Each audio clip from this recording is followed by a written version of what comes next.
Pues muy buenas tardes a todas y todos los presentes. Buen día, buenas noches para quienes nos van a ver después.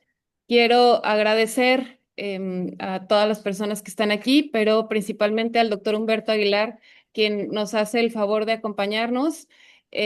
Voy a permitirme leer una breve semblanza, brevísima, porque si no me llevaría aquí toda la hora en presentar todo su CV. El doctor Humberto Aguilar López es médico cirujano ortopedista con especialización en ortopedia pediátrica y cirugía ortopédica deportiva. Realizó sus estudios en medicina en la Facultad de Medicina de la UNAM y posteriormente cursó la residencia en ortopedia en el Shriners Hospital for Children con rotación en el Hospital ABC. Complementó su formación en entrenamiento de alta especialidad en ortopedia pediátrica de la Universidad de Pittsburgh y el Hospital de Infancias de Pittsburgh, así como en el Hospital Shriners para niños en la unidad Erie en Pensilvania. Durante su residencia fue jefe de residentes y cuenta con certificación por el Consejo Mexicano de Ortopedia y Traumatología. Actualmente se desempeña como cirujano ortopedista en la Unidad México del Shriners Hospital for Children. Es jefe de clínica de artroscopía en esta institución. Es profesor en ortopedia de posgrado de la UNAM y en la Facultad de Medicina de la Universidad de La Salle. Es cirujano ortopedista en la práctica privada en el Hospital ABC y médico del equipo Cronos Triathlon Attaches y de clínicas de médica deportiva en Ciudad de México. Ha ocupado cargos de liderazgo académico y profesional, entre ellos la presidencia de la Asociación de Exalumnos de la institución donde estudió. Ha recibido premios nacionales por trabajos clínicos y de investigación en ortopedia pediátrica, particularmente en osteogénesis imperfecta, displasia de cadera y manejo protésico en deficiencia femoral proximal. Es autor y coautor de artículos científicos y ponencias presentadas en congresos nacionales e internacionales, incluyendo la Sociedad Mexicana de Ortopedia y la American Academy of Orthopedic Surgeons, con publicaciones en revistas especializadas en ortopedia y traumatología pediátrica. Cuenta con una trayectoria sostenida de actualización profesional desde 1989 hasta la actualidad, con participación constante en congresos nacionales e internacionales de ortopedia pediátrica, cursos avanzados en artroscopía, cirugía de reemplazo articular, método de Ilizarov, espero haberlo pronunciado bien, trauma pediátrico y cirugía mínima invasiva. También con formación docente como profesor invitado y asociado en programas de especialidad y alta especialidad en ortopedia. Además de su labor médica, es atleta de alto rendimiento en triatlón, miembro de la Federación Mexicana de Triatlón y de la Selección Nacional desde 2005. Ha participado en campeonatos mundiales de triatlón de forma consecutiva entre el 2005 y el 2019 y obtuvo el primer lugar nacional en su categoría de edad en 2012. En el ámbito médico deportivo ha sido jefe médico de eventos como Ironman y delegado de la Unión Internacional de Triatlón en campeonatos mundiales, panamericanos y Juegos Olímpicos Tokio 2020, coordinando la atención integral de atletas de alto rendimiento. Y por último, corrió de mar a mar ahora en diciembre. Y pues nada, es un breve resumen de todo lo que el doctor Aguilar ha hecho y pues cedo la voz para que le escuchemos a él y no a mí. Bienvenido, doctor. Gracias, doctora Adriana. Gracias a la Universidad de Colima, gracias a todo el equipo y bienvenidos a todos. Y empecemos esta charla antes de que se nos vaya el tiempo. Y pues bueno, gracias por la invitación. Y hoy vamos a hablar de una idea sencilla pero muy poderosa. La lesión rara vez aparece de la nada. En la mayoría de los casos es el final visible de un proceso que lleva tiempo ocurriendo. Mi objetivo es que al terminar todos podamos reconocer las señales tempranas, estándares como la acumulación, la carga y la toma de decisiones más inteligentes. Entrenar mejor, no entrenar con miedo. Antes de entrar en conceptos, quiero aclarar algo. Esta charla no es para entrenar menos o quitarles el miedo a que no lo hagan. Es para que entendamos cómo reacciona el cuerpo a la carga, a un entrenamiento, al trabajo, al estrés, al sueño y a la nutrición. Si vemos la lesión como una mala suerte, no hay prevención. Si la vemos como una biología mal interpretada, entonces podemos tener estrategias. Las lesiones son procesos biológicos predecibles y la lesión representa el punto final y visible de una cascada de eventos fisiológicos que el cuerpo lleva meses, semanas o días generando. Y si comprendemos la realidad, podemos comprender y poder prevenir. la lesión. ¿Mito o realidad? Este es el cambio en el paradigma. El modelo tradicional de lesión como un accidente, como un evento súbito, como algo impredecible, tenemos que dejarlo atrás por una visión moderna. La lesión como un proceso, como una acumulación, como un fallo adaptativo. Esto aplica para atletas elite como para alguien que entrena 3 veces por semana. La fisiología es la misma. Lo que cambia es el volumen, la intensidad y sobre todo la recuperación. Y esto no es una opinión. Esto está descrito por el estándar más alto de medicina del deporte del Comité Olímpico Internacional. Este contexto y este texto, publicado en el British Journal of Sports Medicine, dice que la esencia es que la lesión no debe considerarse como un evento súbito e impredecible, sino es el resultado de una serie de exposiciones donde la carga supera la adaptación o la capacidad de adaptarnos. Y si esto lo traducimos a la vida real, todos nosotros podemos estar compensando semanas hasta que el cuerpo ya no puede y el dolor o la lesión son el final del proceso y no el inicio. Si aceptamos esto, entonces la prevención se convierte en una gestión de carga y de recuperación. El mensaje clave es que la lesión es el punto final visible de un proceso de acumulación de carga. Perdón por los gráficos aquí que aparecen. El cuerpo se adapta a distintos tipos de estrés. El estrés mecánico, el estrés metabólico con las demandas energéticas, el estrés neurológico y el estrés psicológico con las cargas emocionales. Como cualquiera de estos sistemas, si no se adapta adecuadamente, se inicia la cascada y al término vamos a tener una lesión. Tomar todos estos en cuenta es muy importante. El fracaso de la adaptación es una secuencia fisiológica. Cuando la carga supera la capacidad de adaptación, suele ocurrir una secuencia. Hay una fatiga aguda, hay un microdaño, hay una inflamación persistente y hay una alteración neuromuscular. La clave es la lesión, que no es una señal tardía. En un tendón, por ejemplo, muchas rupturas súbitas tienen historia previa de degeneración. En el músculo, muchas distensiones agudas aparecen con fatigas acumuladas y con un control motor alterado. Y todos estos tienen una secuencia que podemos predecir y podemos manipular.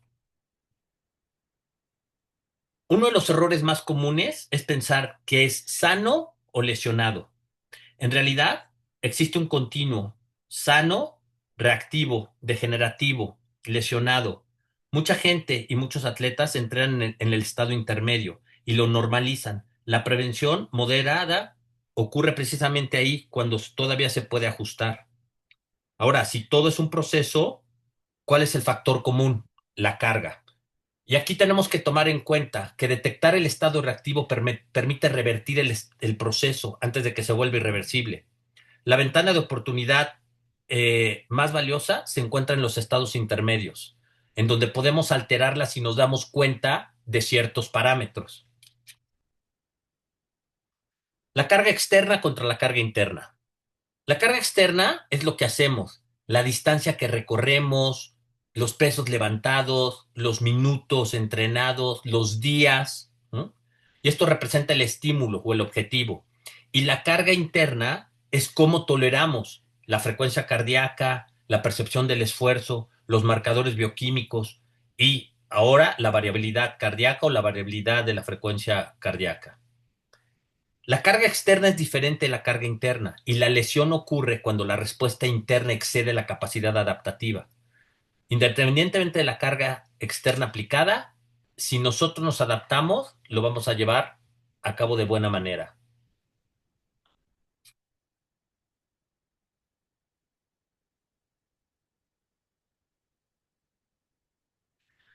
La acumulación de la carga. La lesión no suele venir de un entrenamiento aislado, viene de una acumulación de picos bruscos, de falta de recuperación y no de estrés deportivo necesariamente. En atletas el estrés puede ser entrenamiento y competencias. En no atletas, los factores pueden ser entrenamiento, más trabajo, más falta de sueño, y el cuerpo suma todo. La monotonía en patrones o los riesgos puede causar que empecemos a tener ciertos parámetros, cosas básicas como los estudios demuestran que los aumentos semanales superiores al 10% o 15% de la carga de entrenamiento incrementan los riesgos de lesión. Claro, esto tenemos que considerarlo como un umbral individual. Hay personas que probablemente puedan tolerar estas cargas, pero hay que tomar en cuenta que en general este es un parámetro que debemos tomar a consideración. Y después viene la deuda fisiológica. Es una metáfora práctica que el cuerpo es una cuenta bancaria. Entrenar es un retiro, recuperar es un depósito. Cuando retiramos todos los días y no depositamos, aparece la deuda. Primero se siente como rigidez o fatiga, después como dolor persistente y al final como una lesión.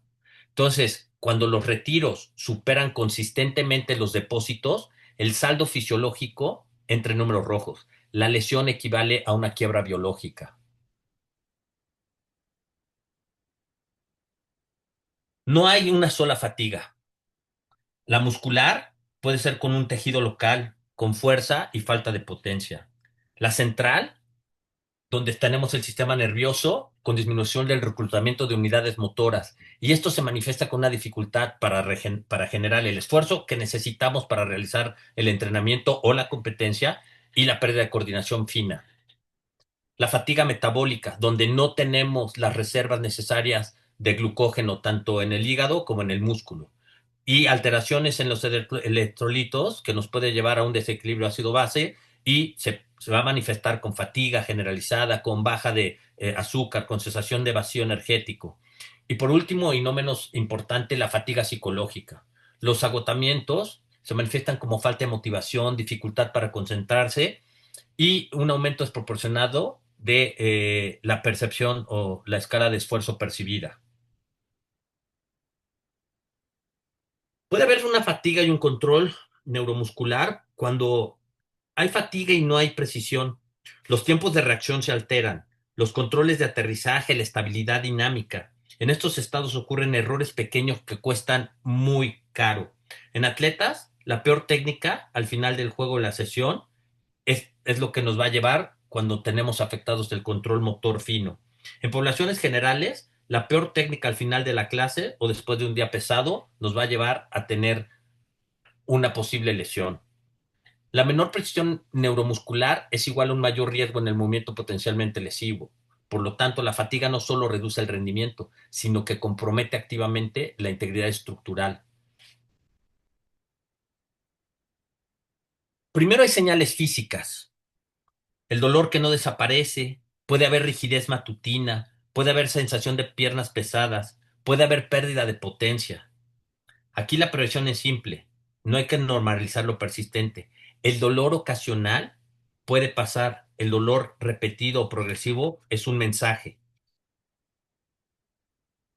Esto es importante y cuando tenemos las lesiones, cuando ocurren las lesiones. Las lesiones ocurren normalmente en los últimos 15 minutos de una competencia o de un partido. Y esto nos puede llevar por la fatiga, por eso hay que conocer, y si esto lo llevamos a la rama del atleta profesional, conocer en qué momento podemos durante los entrenamientos modificar esta situación. Si lo llevamos a la práctica de todos los días, tenemos que entender por ejemplo, si nos vamos de vacaciones a esquiar, en los últimos días es donde tenemos mayores riesgos de tener una lesión importante que altere no solo nuestro entrenamiento, sino que altere nuestra vida. El 60 o 70% de las lesiones ocurren en el último tercio de los entrenamientos y las competiciones, y la fatiga alcanza los niveles críticos. Entonces, de 3 a 5 sesiones intensas semanalmente, sin recuperación adecuada, puede ser, o sea, de un peligro importante. Las señales físicas tempranas. Primero, el dolor que no desaparece. Hay una rigidez matutina, hay una sensación de piernas, de pérdida de potencia. Aquí lo importante es no normalizar lo persistente, lo físico. El dolor ocasional puede pasar, pero el dolor repetido o progresivo o de día a día hay que tomarlo en cuenta.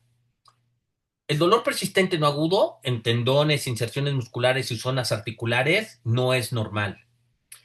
El dolor muscular, que normalmente todos decimos que es por acumulación de ácido láctico, que en realidad se llama DOMS, que es Delayed Onset Muscular Soreness, es una sensación continua, pero si la tenemos más días, hay que tomarlo en cuenta. La rigidez matutina prolongada, que pensamos que es normal porque hicimos ayer y antier y tras de antier, también hay que tomarlo en cuenta. Y a veces algo que no nos cuesta mucho más trabajo es la pérdida progresiva de la potencia en atletas que hacen fuerza o velocidad. Y esto hay que, anteriormente asociábamos a una adaptación al entrenamiento. Hoy sabemos que cuando esto se presenta en mayor número de días durante los entrenamientos, es una señal que tenemos que tomar en cuenta. Y ahora vienen las señales fisiológicas. Sube la frecuencia cardíaca basal, la famosa variabilidad de la frecuencia cardíaca se altera, se reduce, y obviamente el cuerpo está diciendo, estoy operando con un estrés basal inadecuado. Además de una recuperación nocturna enlentecida, le damos hoy, muy poca importancia quizá al sueño, pero en estudios recientes se ha reflejado que la recuperación más importante es durante el sueño. Fragmentar el sueño impide la restauración, impide que nuestro sistema metabólico y hormonal lleve a cabo las funciones para recuperar. Entonces, estas son, si juntamos las señales fisiológicas contra las señales físicas, tenemos obviamente un mejor mapa. Y por tercero, las señales del sistema nervioso central. Baja motivación, hay irritabilidad, hay una baja concentración, hay una percepción del esfuerzo percibido mayor que normalmente en entrenamientos similares.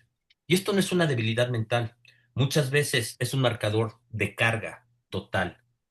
Y estas señales reflejan la fatiga del sistema nervioso central. Y esto, si no lo tomamos en cuenta, nos va a llevar a la cadena de eventos que determinan una lesión mayor. Por eso, el Comité Olímpico Internacional creó esta base de semáforos. La clave es la prevención, conociendo estas situaciones. El verde, con señales físicas no preocupantes. Vamos a ver más adelante qué es el RMSSD, pero que es estable o en ascenso, una frecuencia cardíaca reposo en rango habitual y que no se eleve, la motivación adecuada y una recuperación nocturna con buenas horas de sueño. Y en la acción vamos a tener luz verde para continuar con nuestros entrenamientos e ir aumentando la carga. El estado amarillo, cuando ya hay señales físicas como dolores, que no son eh, insignificantes en el sentido de que es un día, sino que se presentan en 2 o 3 días consecutivos. El RMSSD, que desciende 2 o 3 días consecutivos, y una frecuencia cardíaca en reposo elevada por más de 3 días. Estas son señales que tenemos que tomar en cuenta esto para poder manejar o manipular nuestro entrenamiento, reduciéndolo o poniendo una carga de recuperación. Y después el estado rojo, donde tenemos múltiples señales, donde tenemos un RMSSD reducido con una frecuencia cardíaca muy elevada, basal, más los marcadores con sueño severamente alterado y donde sí tenemos que totalmente bajar la carga y priorizar la recuperación sobre otras fases. ¿Qué es el RMSSD? Nosotros hoy tenemos algo que se llama HRV, que es la variación de la frecuencia cardíaca o la variabilidad de la frecuencia cardíaca. Pero la variabilidad de la frecuencia cardíaca, que hoy está muy de moda porque muchos dispositivos no la dan, ¿ok? No es más que un paraguas. Ese paraguas tiene abajo de él muchas otras determinaciones. Una de ellas es el RMSSD, que es el Root Mean Square of Successive Difference, y esto representa la raíz cuadrada de la media de las diferencias al cuadrado, que lo entenderá muchísimo mejor la doctora Adriana y algún día nos lo explicará con mejor forma de cómo se calcula, pero esto es la medida que tiene la distancia entre un latido y otro. Pero no es un número determinado, sino es la variación en el tiempo entre cada latido. Y entonces esto nos va a dar un número que es en milisegundos. Y esto nos va a reflejar la actividad del sistema nervioso parasimpático que nos va a decir qué tanto estamos tolerando lo que nos están cargando. ¿Por qué es importante? Porque refleja el tono vagal, es altamente sensible al estrés y a la recuperación, responde rápido a cambios fisiológicos y es predictible para la capacidad adaptativa del organismo. Entonces, pero algo que es importante, el RMSSD no mide el rendimiento deportivo, mide cómo estamos tolerando la carga total, deportiva y no deportiva, porque también se ve afectado por el estrés emocional, psicológico, al cual estamos sometidos. El RMCD es el estándar de oro. Acuérdense que tenemos que, lo que les dije es que el HRV, que es la variabilidad en la frecuencia cardíaca, es un paraguas y abajo de ese paraguas existen varias nomenclaturas y varias mediciones. El RMSSD es una de esas mediciones y es el estándar en el deporte hoy en día porque es un marcador muy preferido en los contextos deportivos de alto rendimiento y de monitorización de carga. Y nos da la estabilidad en mediciones cortas, es independiente del patrón respiratorio y esto es muy bueno porque no nos altera o no nos da un sesgo. Tiene compatibilidad con diferentes dispositivos y es lo que más evidencia científica robusta tiene. Entonces, esto vamos a tomarlo en cuenta mucho porque la traducción normal de la variabilidad de la frecuencia cardíaca, que en muchos dispositivos los tenemos como HRV, uno de ellos, el patrón que vamos a tomar en cuenta, es que no va a venir dictado, pero que así va a ser el número en milisegundos, es el RMSSD. Ahora, ¿cómo lo interpretamos? Por favor, esto es muy importante. No es un valor aislado. Esto hay que tenerlo muchísimo en cuenta, por favor. Se interpreta por tendencias, no es solo por un día. Esto también es importante. Si un día me sale en un número, eso no me da nada. Tengo que tener varias mediciones para poder tomar una señal o una determinación. Si está estable o sube, es una buena adaptación. Si baja de forma sostenida por 3 o 7 días, hay que tomar alertas, ¿ok? Hay que revisar la recuperación, el estrés, el sueño, las cargas. Esto no es una alarma, es una señal de la cual nos va a ayudar para tomar una decisión. Lo que hay que también enfatizar es que este número de milisegundos del RMCD, ¿ok? Mantiene la variabilidad dentro del rango personal en cada atleta o en cada individuo y no hay que compararnos unos con otros, por favor.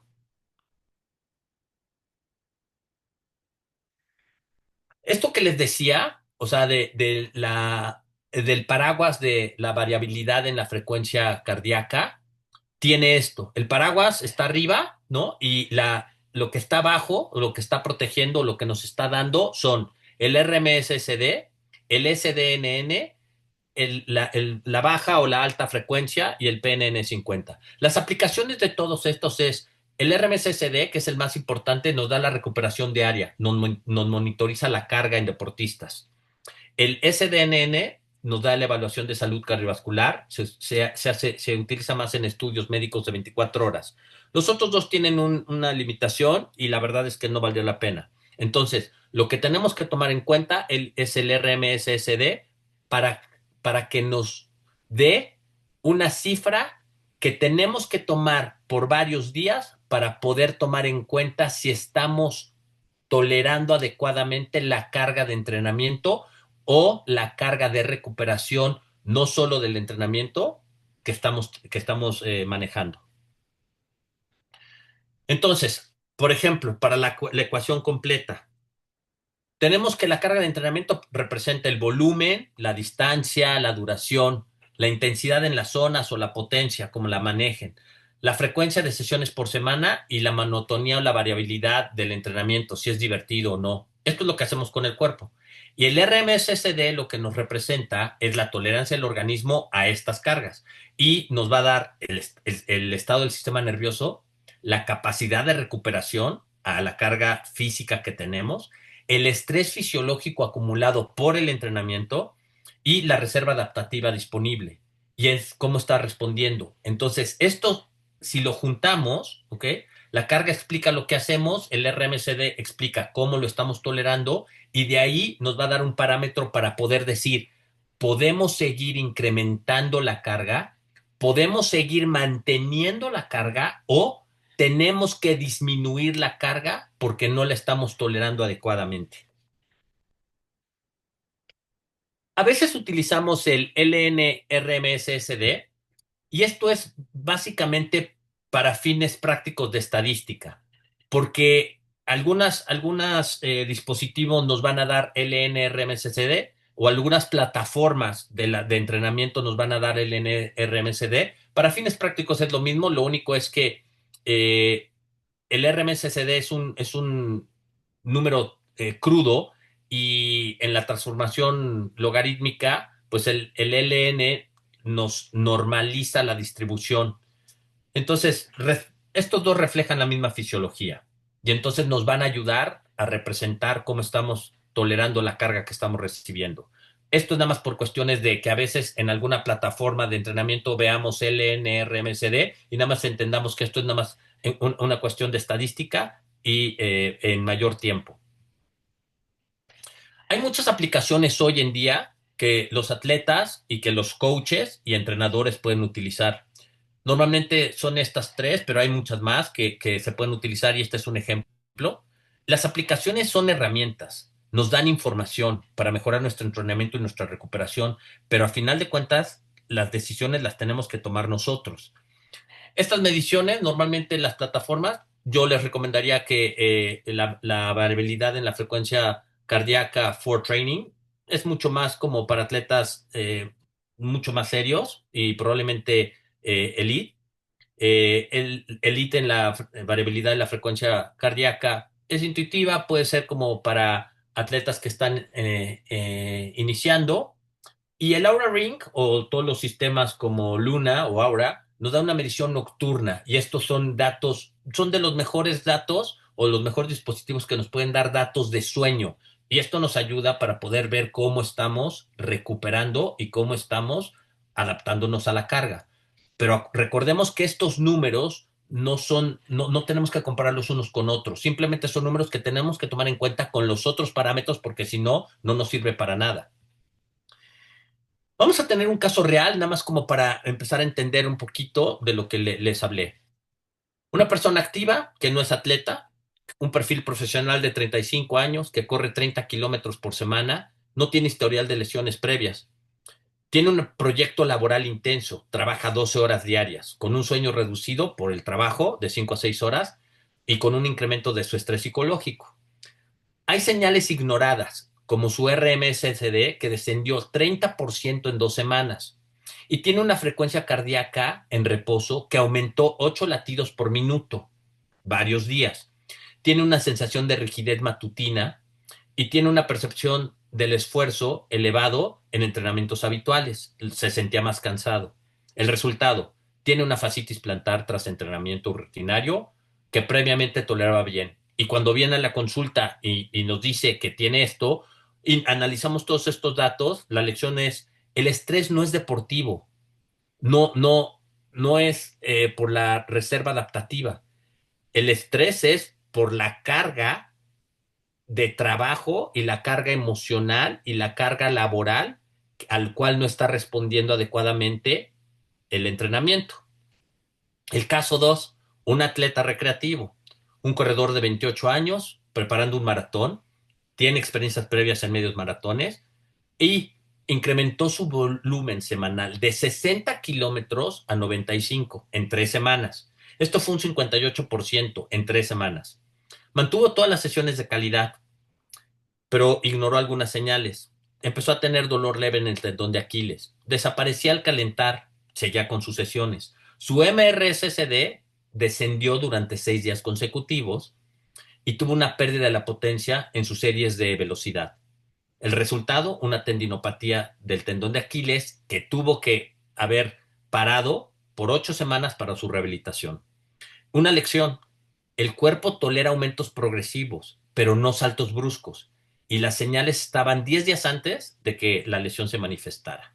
El tercer caso, un atleta de alto nivel, un triatleta profesional con muchos años de experiencia y excelente historial de adaptación a las cargas. Sus bloques de entrenamiento precompetitivo intensos, pero planificados. Su RMSSD consistentemente bajo, de 20 a 25 milisegundos, pero estable durante 3 semanas. La interpretación correcta es que su RMSSD bajo refleja alta carga de trabajo, pero estabilidad indicada por la adaptación adecuada porque era estable. Su rendimiento en test de potencia se mantuvieron. El resultado, sin lesiones y una competición exitosa. La lección aquí, su RMSSD bajo no es automáticamente problemático en atletas altamente entrenados. La tendencia y el contexto son críticos.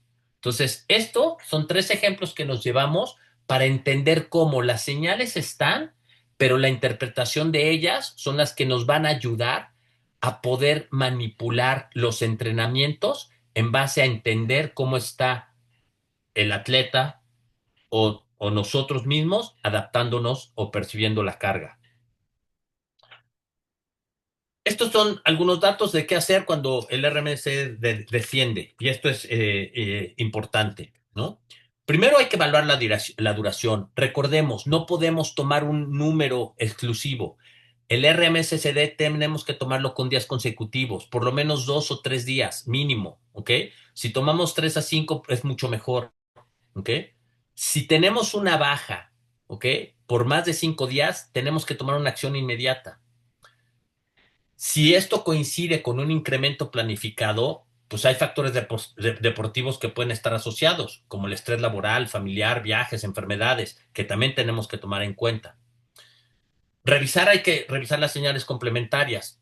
Hay dolores, hay signos físicos que les había comentado, hay dolores matutinos, hay rigidez, los cambios o la disminución, el aumento en la frecuencia cardíaca basal es muy importante por varios días. Si esto se asocia con un aumento de la frecuencia cardíaca en reposo, tenemos también una señal en la cual tenemos que tomar en cuenta. Alteraciones del sueño con Aura Ring o alguno de otros de sistemas y pérdida de motivación o rendimiento o percepción aumentada del esfuerzo al entrenamiento. Si esto sucede, podemos ajustar el entrenamiento antes de que venga la lesión.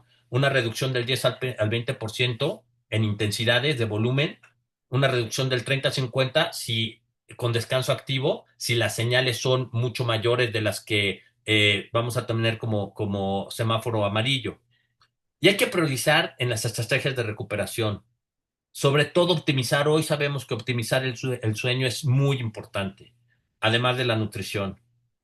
Podemos disminuir o tratar de disminuir los estresores no deportivos, si es posible. No necesariamente siempre es posible cuando tenemos estos factores como el trabajo, ¿no? Y seguir monitoreando la respuesta después de que hicimos el cambio a el entrenamiento. ¿Qué es otro error común del uso de la variabilidad de la frecuencia cardíaca? Primero, obsesionarnos con el número. Yo tengo un número muy alto, mis números están muy altos, pero no los estoy tomando en varios días. Simplemente no estoy viendo más que un número y no estoy viendo la tendencia para mantenerme, ¿no? La realidad de la variabilidad de la frecuencia cardíaca es que puede variar de un día a un día, pero importantes son de 3 a 7 días, no los valores aislados. Compararnos con otros, que es pésimo, porque lo que quiero ver es qué tanta estabilidad tengo entre mis valores.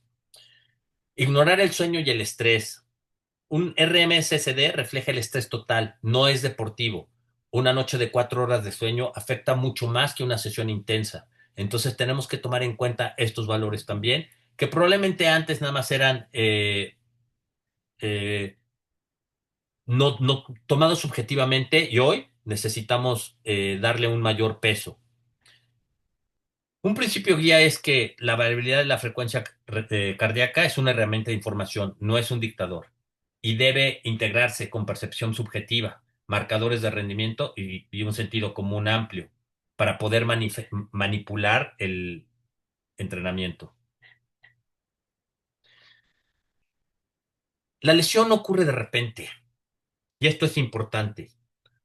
Hemos demostrado que estas lesiones pueden ser predecibles si tomamos en cuenta los valores que estamos mencionando.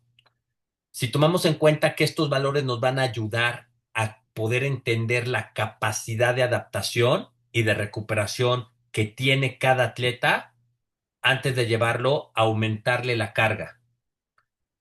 Nuestro cuerpo humano posee unos sistemas muy sofisticados que cada vez estamos entendiendo mejor, que cada vez estamos teniendo mayor número de factores y de números que diferentes variaciones podemos tener para poder entender y manipular el entrenamiento y obviamente el resultado. Y esta es la prevención moderna de la que quería hablarles.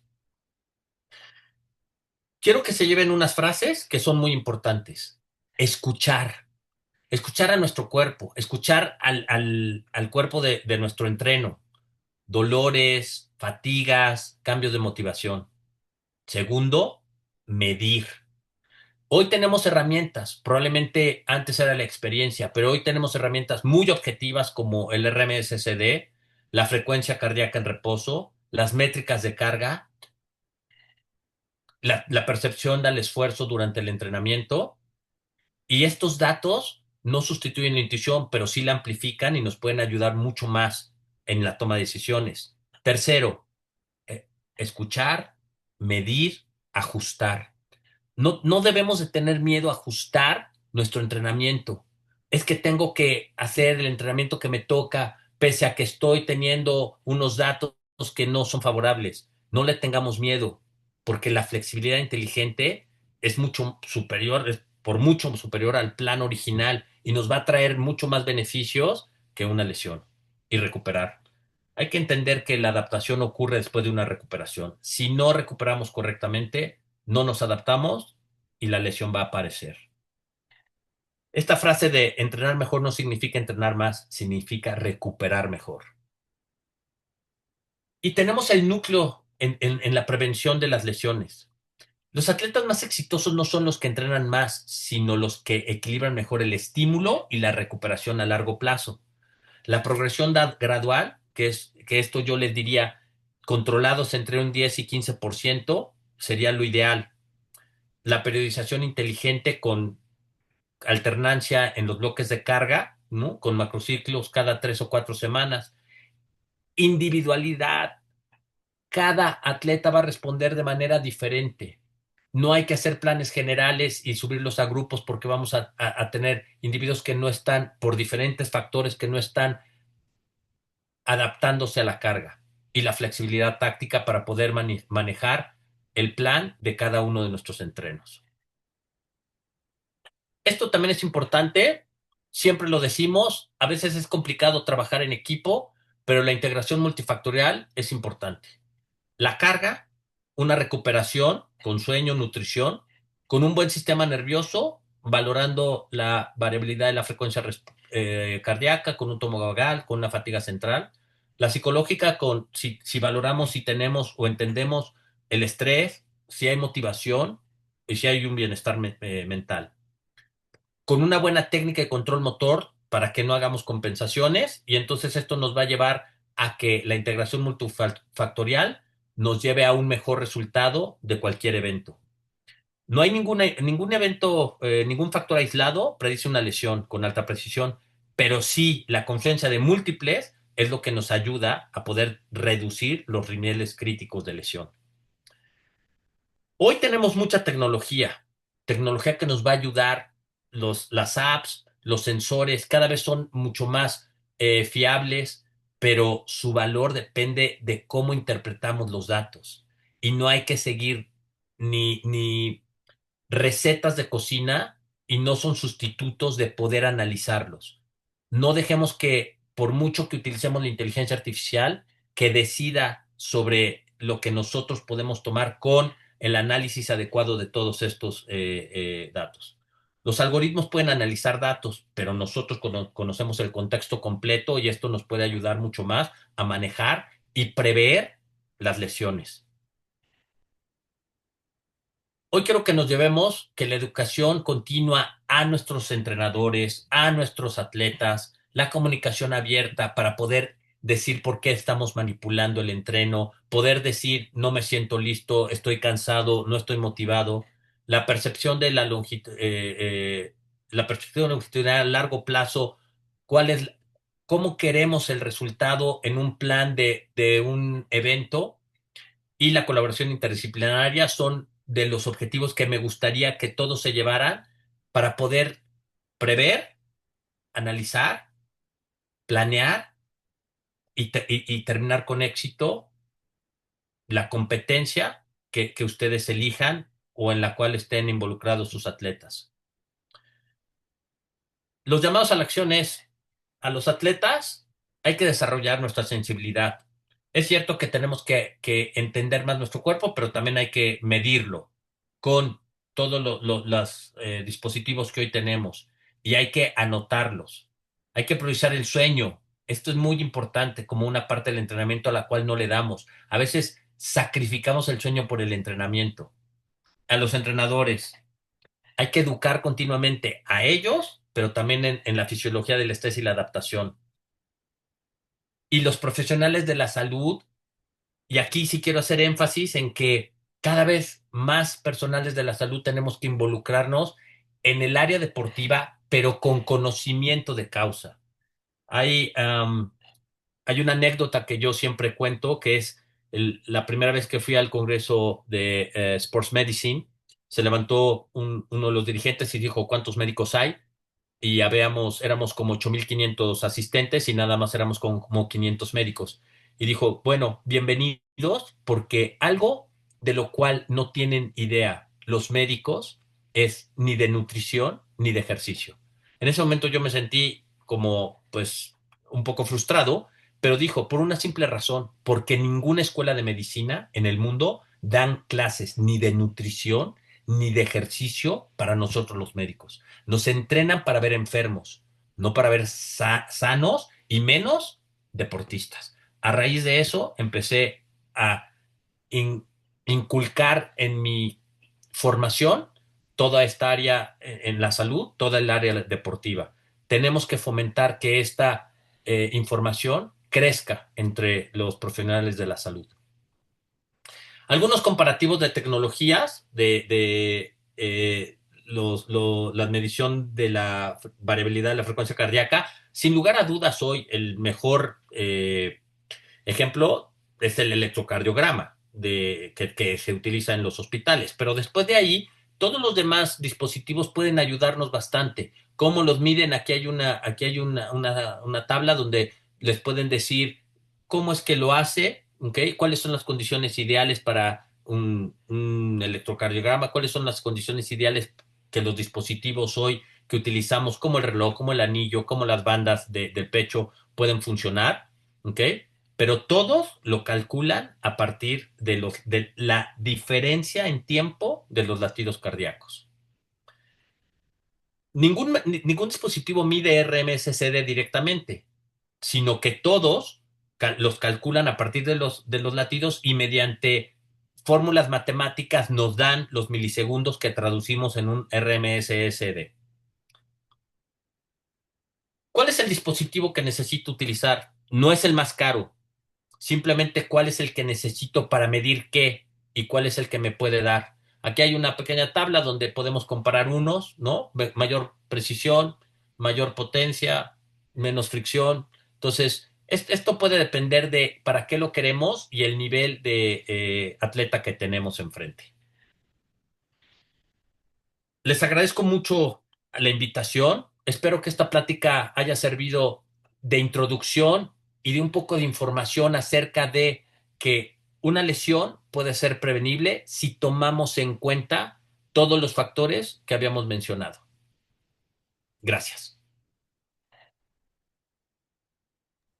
Muchísimas gracias por la charla, doctor Humberto. Parece que nos pusimos de acuerdo previamente. La primera charla que se da en el cuerpo académico está por ahí en el canal de YouTube, luego con muchísimo gusto se los podemos compartir. Pero justo la primera charla es un médico internista que nos dice Sueño sobre ejercicio. Duerman bien, pero además calidad de sueño, ¿no? Es apaga los dispositivos, desconéctate un poco antes, ten una mañana un poco lenta, intenta no tener luz, etcétera, etcétera, ¿no? Y ahora no lo repites y creo que es algo que tenemos que tener conciencia y agradezco muchísimo que lo hayas hecho tan sencillo para nosotras las personas que somos atletas, pero no tenemos ni idea de temas de medicina ni de temas de ejercicio o actividad física, ¿no? Que lo único es, somos personas que queremos entrenar y queremos lo mejor para nuestro cuerpo. Les invito a todas a todas las personas que nos están acompañando, que dejen su pregunta por el chat o que abran directamente sus micrófonos sin ningún tema. Creo que el doctor tendrá algunos minutitos para responder las preguntas. Por aquí vi alguna. No sé, se me fue Lenny, no sé si la viste. No, Ah, no, Me parece que sí hay una. Héctor Ariel dice, Es, ¿cuáles son los elementos para integrar un diagnóstico de evaluación empleando el RMSSD? perdón, ¿me lo podrías repetir? ¿Cuáles son los? Elementos para integrar un diagnóstico evaluación empleando el RMSSD. Pues en realidad no es un diagnóstico, simplemente es una métrica que utilizamos y hay que recordar que el RMSSD nos va a dar milisegundos. Nosotros vamos a ver el comportamiento del RMSSD durante varios días para poder tener cómo se están comportando. Es un poco quizá como las acciones de una empresa, si están bajando o están subiendo. Entonces, si nosotros vemos que esta fluctuación baja, entonces asociamos otros factores como la frecuencia cardíaca basal para poder determinar esta baja en el RMSSD es por una carga de entrenamiento mayor. Si nosotros tenemos que la frecuencia cardíaca basal no aumentó, podríamos considerarla no tan malo una disminución en el RMSSD.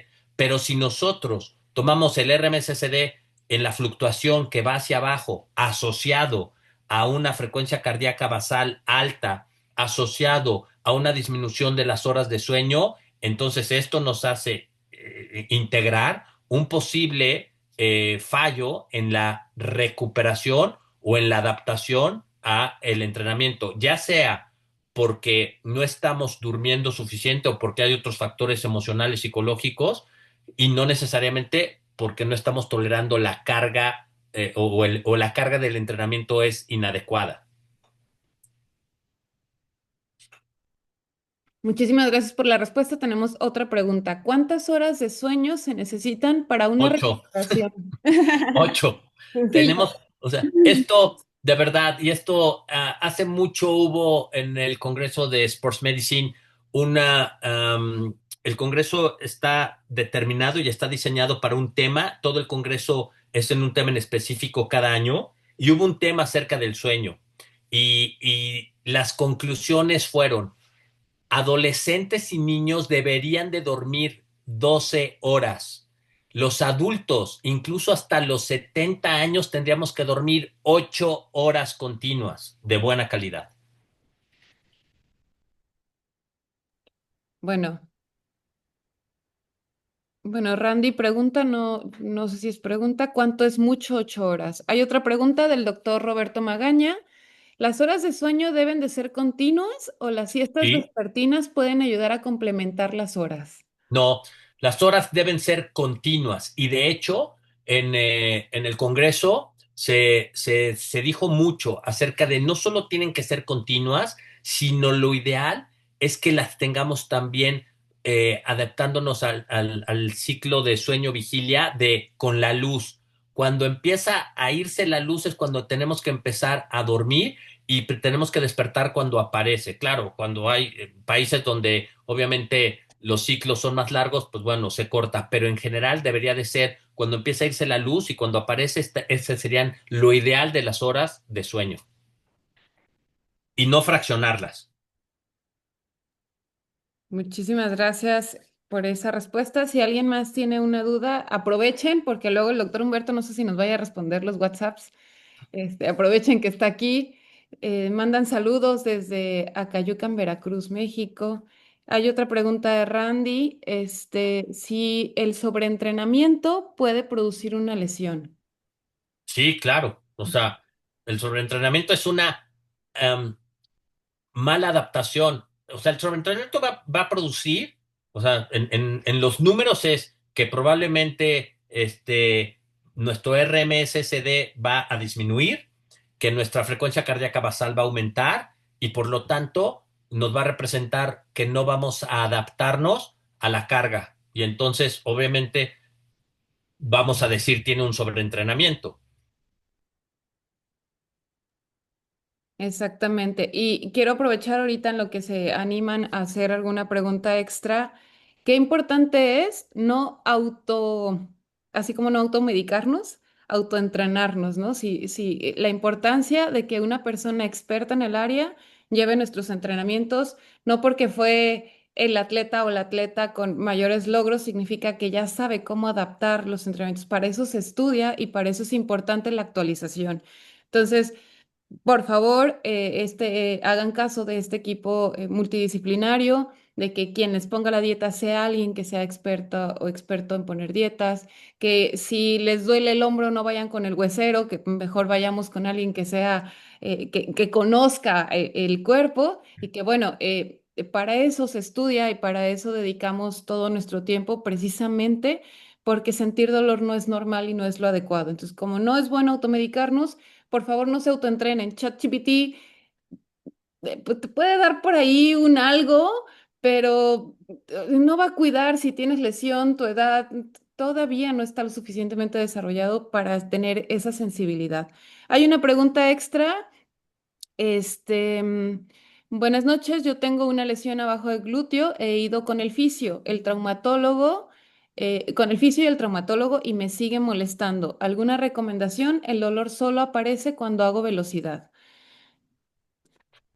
Tendríamos que hacer una resonancia magnética para poder determinar si no hay una lesión de los isquiotibiales, que es muy común en el área de los deportistas de velocidad y los deportistas de pista, y para poder entender si tenemos una tendinosis o si es una compresión del nervio ciático por el músculo que le llamamos piriforme o piramidal. Excelente, muchas gracias. Hay otra pregunta, dice, ¿la alimentación afecta nuestra conciliación de sueño? Sí, sí, pues mucho. O sea, la nutrición es una parte importante del equilibrio. Definitivamente. Y Joshua hace otra pregunta, ¿hay alguna hora exacta para dormir? Pues, lo que habíamos dicho, o sea, no hay una hora exacta, pero normalmente lo asociamos y las mejores tendencias según los expertos es que sea cuando empieza a oscurecer y que sean 8 horas. Lo que sí también es muy importante es que sean constantes. O sea, no podemos hoy dormir 8 horas, pero me dormí a las 8 de la mañana, a las 8 de la noche, pero mañana 8 horas, pero me dormí a las 10 de la noche. Estar también variando esto, pues, nos va a dar una inadecuada respuesta a estímulos hormonales y de recuperación. Entonces, lo ideal es dormir 8 horas, lo ideal es hacerlo cuando empieza a bajar la luz y obviamente ser constantes en el horario, lo más posible, obviamente.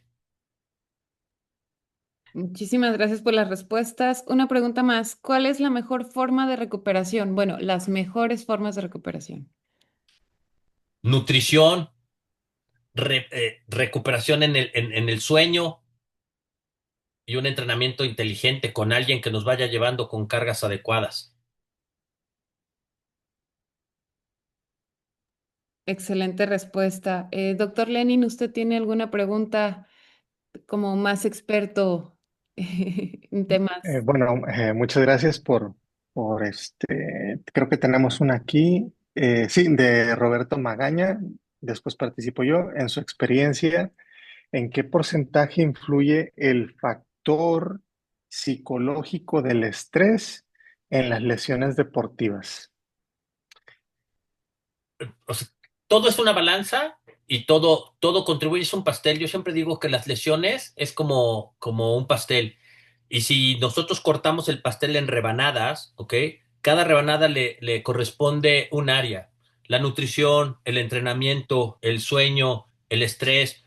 Dependiendo del deporte, dependiendo si nosotros tomáramos como constantes, si todos los estrés fueran iguales, pues podríamos darle un parámetro. Pero el nivel de estrés que uno maneja contra el que el otro maneja son diferentes. Un atleta profesional en el triatlón que tiene un estrés porque tiene que estar compitiendo casi cada 3 o 4 semanas y tiene que estar viajando a diferentes lugares en el mundo y obviamente dice, bueno, ¿y cómo pago estos viajes? ¿Tengo patrocinadores o no? Esto es un estrés diferente al estrés probablemente de un trabajo donde a lo mejor me están exigiendo mucho para un puesto y no me da tiempo de entrenar lo que yo quisiera. Entonces, es muy complicado poder decir cuánto equivale el estrés en el pastel, porque cada pastel es un individuo y la rebanada va a ser diferente para cada uno de nosotros. Muchas gracias, doctor. Una de las preguntas que me gustaría hacerte tiene que ver con estas nuevas tendencias y modalidades. Específicamente he leído en lo que tiene que ver con la recuperación en los atletas. Sobre todo lo he leído en atletas en Estados Unidos, fútbol americano, que es donde más se ha empleado este tipo de nuevas tendencias, si se le puede llamar así. Una que tiene que ver con meterse a una tina llena de hielo, ¿no? Y la otra tendencia que he leído es el uso de estas sustancias como el cannabis para disminuir el dolor a posterior de ejercicios muy prolongados y precisamente también para disminuir inflamación y mejorar el proceso de recuperación sea más eficiente. ¿Qué conoces en este sentido de estas nuevas tendencias y que poco a poco se han permeado en México en cuanto a que he notado, sobre todo en algunas redes sociales, el uso de estos, pues, nuevas como opciones, ¿no? Que se les da a un atleta? Am, es cierto, ya ha habido como nosotros los doctores y los científicos les llamamos papers a las publicaciones o los estudios que se hacen sobre determinado tema. Y entonces hay muchos papers acerca de meterse en agua fría, pero el mundo el mundo del deporte es súper grande. Depende del deporte, depende de la fase, puede ser útil o puede ser contraproducente. Entonces, llevarlo como recetas no es adecuado. Es un poco como la medicina. Oye, yo tengo cierto padecimiento, ¿voy a dar un medicamento o no? El medicamento puede causar daño, puede causar bienestar, puede alterar. O sea, yo tengo un dolor de abdominal, oye, pues dale un analgésico. Ah, pues suena muy bien, pero el problema es que el analgésico puede enmascarar un cuadro y puede terminar en una peritonitis. Entonces, el analgésico estaba bien indicado porque había dolor, pero el entorno era que el dolor era abdominal, no era un dolor de tobillo. Y entonces ese mismo analgésico en un dolor de tobillo me puede ayudar. Ese mismo analgésico en un dolor abdominal me puede enmascarar el cuadro y terminar en una peritonitis. Los deportes, depende del deporte, depende de la situación. Hay papers que hemos estado leyendo acerca ¿es útil? Sí, en ciertos momentos, dependiendo del deporte y dependiendo para qué lo queramos. Si lo utilizamos em, como una regla general, no, vamos a estar mal. Si lo utilizamos a lo mejor después de una sesión de pista de entrenamiento de fuerza y esto, podría no necesariamente ayudarme o si lo utilizamos cuando queremos tener un crecimiento muscular importante y nos metemos en el agua fría en vez de entrar en el sauna, probablemente tengamos una respuesta inadecuada. Entonces, depende del deporte y depende del momento, puede ser útil. El cannabis obviamente está prohibido por la Agencia Mundial Antidopaje. Entonces, obviamente si estamos en un deporte o estamos promoviendo el deporte y estamos bajo las reglas de la Agencia Mundial Antidopaje, la Agencia Mundial eh, para la prohibición de las sustancias, antidopaje, perdón, no lo recomendaría. Tendremos que tener más estudios acerca del cannabis, pero para atletas que están compitiendo en niveles donde puede haber el uso de la WADA, que es estar bajo pues las regulaciones de los deportes para antidoping, yo no lo recomendaría, pero no tengo experiencia utilizándolo. Muchas gracias, doctor. Tenemos unas preguntas adicionales que se han incorporado. Las voy a leer. Si un atleta entrena más de 2 veces, ¿qué es lo mejor para rendir en las lesiones? Bueno, así tal cual lo leo. No, En las sesiones. Supongo que se refiere a que si tiene doble sesión en un día. Si Ella no, es una atleta profesional, es una atleta amateur, es una atleta de cuántas horas de entrenamiento a la semana, es una atleta qué tipo de entrenamiento está, en qué fase del entrenamiento lo tenemos y qué sí, deporte está practicando. Porque eso sí, es, sí, sí. todas estas son unas variables que no tiene buena recuperación, tiene una buena adaptación al entreno. Así es. Necesito tener más contexto. Claro. Tenemos una pregunta más de Luis Ángel Rolón. ¿Los problemas de pubalgia ¿Mm? es una lesión o una malformación a causa de la sobrecarga deportiva? Ok, uno, es una lesión producida por diferentes condiciones. Una puede ser por una mala adaptación a la carga. Dos, por una debilidad en ciertos sistemas, lo cual está generando una carga excesiva en cierta área, que es el pubis. Esto normalmente se da en atletas que hacen cambios bruscos de velocidad. Soccer, rugby, básquetbol, todos los que tengan con velocidad y cambios bruscos de dirección pueden ser susceptibles a tener esto. Es una lesión producida por un imbalance. Muchas gracias, doctor. Javier Alejandro pregunta que si recomiendas el uso de la ashwagandha para el descanso y recuperación.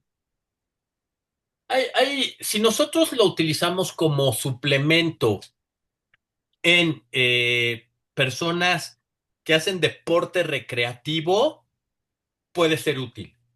Si nosotros lo utilizamos y lo recomendamos para atletas que están en fase de tratar de calificar a Juegos Centroamericanos, Panamericanos o Juegos Olímpicos, yo tendría que pedirles que revisaran en cada deporte por la lista de la WADA. La WADA tiene una serie de sustancias que dicen sustancias prohibidas todo el tiempo, sustancias prohibidas durante la competencia, sustancias prohibidas, y entonces dependiendo del deporte, también hay sustancias que se pueden prohibir.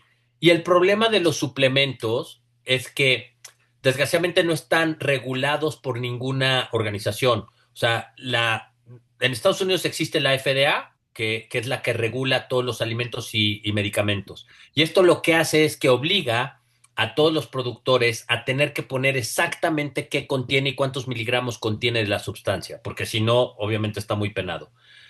Todos los suplementos han, por mucho tiempo, no querido participar bajo los auspicios del agua de la FDA, pues porque obviamente es un negocio multimillonario y obviamente el problema que tenemos es que podemos tener 5, 10 o 20 productores del mismo suplemento con diferentes calidades y esto puede venir a decir, es que el doctor me dijo que yo probara pero el problema es que no sabemos cuál es puro, cuál es no, o cuál tiene otra contaminación, y dependiendo del deporte. Entonces, este es el problema con los suplementos. Muchas gracias, doctor. Tendríamos tiempo para dos preguntas más y cerraríamos por las cuestiones de los tiempos. Ah, Héctor Ariel Cuevas tiene una pregunta que es bastante interesante. ¿Existen implicaciones legales para personas que no cuentan con perfil profesional para prescribir ejercicio? La pregunta surge de pensar en el ámbito en el que el doctor se desenvuelve, en las que supongo que no hay espacios para esto, pero en la vida pública se observa el uso de recetas. o para una persona activa que no es de nivel elite, sino que lleva un buen nivel de actividad física, por dar un ejemplo, enfocando su entrenamiento en la fuerza y la ganancia del músculo, a la vez que lleva estudio universitario y tiene necesidad de trabajar, ¿qué puede ayudar a maximizar la recuperación y ganancias? Eh, pues básicamente sería si existen implicaciones legales o no. Es una muy buena pregunta. Tendríamos que Sí, tener probablemente a algún experto en leyes en esta área, ¿no? En cuanto a si hay repercusiones legales o no. Probablemente no lo sé si el entrenador solo prescribe el entrenamiento bajo la carga de física y no necesariamente, y a lo mejor a eso se está refiriendo el comentario, si además prescribe las sustancias para aumentar la masa muscular, que ya es otro tema, ¿no? Entonces, independientemente de que probablemente no compita en un deporte olímpico que está bajo los auspicios de la WADA y solo sea el incremento en la vía de la halterofilia, de la masa muscular por vías no necesariamente simplemente naturales, no, digo, tendría implicaciones porque un entrenador no puede prescribir sustancias. Entonces, esa es la implicación. claro. Tenemos a Héctor aquí. No sé, Héctor, comentas aquí que mezclaste las preguntas. No sé si quieras tomar el micrófono y adelante, con mucho gusto. Hola, buenas noches. Sí, creo que sí se mezclaron las participaciones. La mía termina hasta donde mencionaba el tema de las recetas, ¿no? Porque hay sujetos que entrenan bajo estas recetas que mencionó el doctor, ¿no? O sea, por estos supuestos que pueden ser aplicables de manera general, ¿no?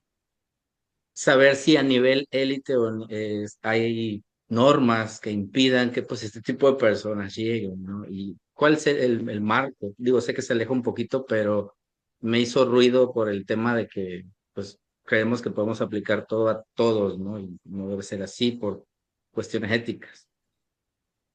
Gracias, Sí, Héctor. Gracias. de hecho, bueno, el Comité Olímpico Internacional hace responsable al atleta, ¿ok? Entonces, el atleta es el responsable de consumir cualquier sustancia que altere su rendimiento y va a ser castigado. No necesariamente al entrenador y no necesariamente a la marca del producto que produjo la alteración. De hecho, hay una organización en Canadá la cual está promoviendo dos cosas. Una, que todas las marcas o bueno, más bien, que aquel atleta que quiera estar seguro de que el suplemento que va a tomar no esté alterado, esta empresa lo que hace es que promueve que las marcas de suplementos testen su producto con ellos y ellos aseguren de, nos dice que tiene tal, tal, tal y es cierto, nada más contiene tal, tal, tal y no tiene nada más. Entonces, esta es una forma como de que los atletas puedan investigar si tal o cual suplemento pueden tomarlo o no. Y lo segundo, que también tienen razón, ellos están tratando de promover que el castigo no solo sea al atleta, sino sea a la marca o al producto que produjo el doping. Y esto me parece también sensato, ¿no? O sea, normalmente siempre el atleta es el que la lleva. Hay atletas que tienen toda la intención, pero hay atletas también que lo han tomado por error y obviamente, pues bueno, salen perjudicados y la marca nunca ha sido tocada. Entonces, esta iniciativa de la empresa, pues me parece interesante. Todavía no sigue como en iniciativa, ¿no? Pero me parece interesante. Sí, es en ese orden de ideas. José Ricardo aporta que el atleta es 100% responsable de lo que entra en su cuerpo. Así es. Eh, y la última pregunta, doctor. eh, Estefano Corna, ¿afecta de alguna manera bañarse con agua fría después de una sesión de entrenamiento hecha para aumentar masa muscular? Hay estudios y papers interesantes que lo que dicen es que para aumentar la masa muscular tiene mejor repercusión y mejor estímulo entrar a sauna que entrar al agua fría. Bastante interesante. Doctora, ya no tenemos más preguntas. Si gustas hacer la entrega de la constancia, doctor. Con muchísimo gusto. Muchísimas gracias, doctor Humberto, por responder todas las preguntas. Gracias a todas las personas que estuvieron participando. Si tienen alguna duda extra, por favor, háganla llegar al correo electrónico y con muchísimo gusto yo se la hago llegar al doctor Humberto. Y Hay una última ajá. para de Beth González. Dice, y si acabo de correr, bañarme con agua fría, afecta, me imagino. O sea, ¿para qué lo queremos? ¿Para recuperar? Depende del contexto, en qué fase del entrenamiento estamos. ¿Acabamos de correr la competencia o acabamos de correr un entrenamiento, pero estamos previos a, por ejemplo, hoy corrí, pero mañana es mi evento? Depende del contexto. Por eso es importante todo el contexto y no hay reglas, pues como de recetas, de todos tenemos que hacer esto. Entonces, si damos más el contexto, podremos tener un poco más de idea de si es recomendable o no, o si va a ser perjudicial. Bien, muchísimas gracias. Ya no le vamos a quitar más tiempo porque seguramente por ahí tiene algunas cosas que hacer, doctor. De verdad que muchísimas gracias por todo lo que nos dice. Voy a permitirme compartir la constancia, no sin antes decirles que si alguien necesita la constancia de la asistencia a la charla, está en el chat el link al formulario de Google para poder generarles su constancia. Sé que no todo el mundo lo necesita, pero por si alguien lo llega a necesitar. No sé si se ve toda la pantalla. Yo creo que Sí, sí, sí, ya sí. vieron por ahí que estaba compartido mi celular.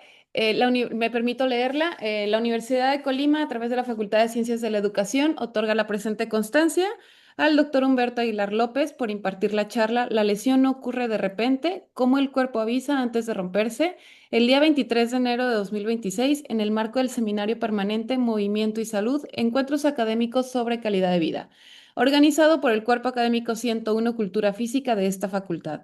Atentamente estudia, lucha y trabaja, Colima, Colima, el 23 de enero de 2026, y firma el maestro en Ciencias Martín Gerardo Vargas Elizondo, director de la facultad, y el doctor en Ciencias Pedro Julián Flores Moreno, líder del cuerpo académico que tuvo que retirarse por un tema justo académico. Entonces, bueno, dejo de compartir. Muchísimas gracias, doctor. Dejo de grabar y les recuerdo que la sesión queda grabada en el YouTube del Cuerpo Académico. Búsquenos así, 101 Cultura Física y seguramente nos encuentran. Muchísimas gracias, doctor. Gracias, gracias, doctora. Muy amables. Gracias por la invitación y gracias por la constancia. Y ahora díganme cómo dejo de grabar. Ahí está, detener grabación.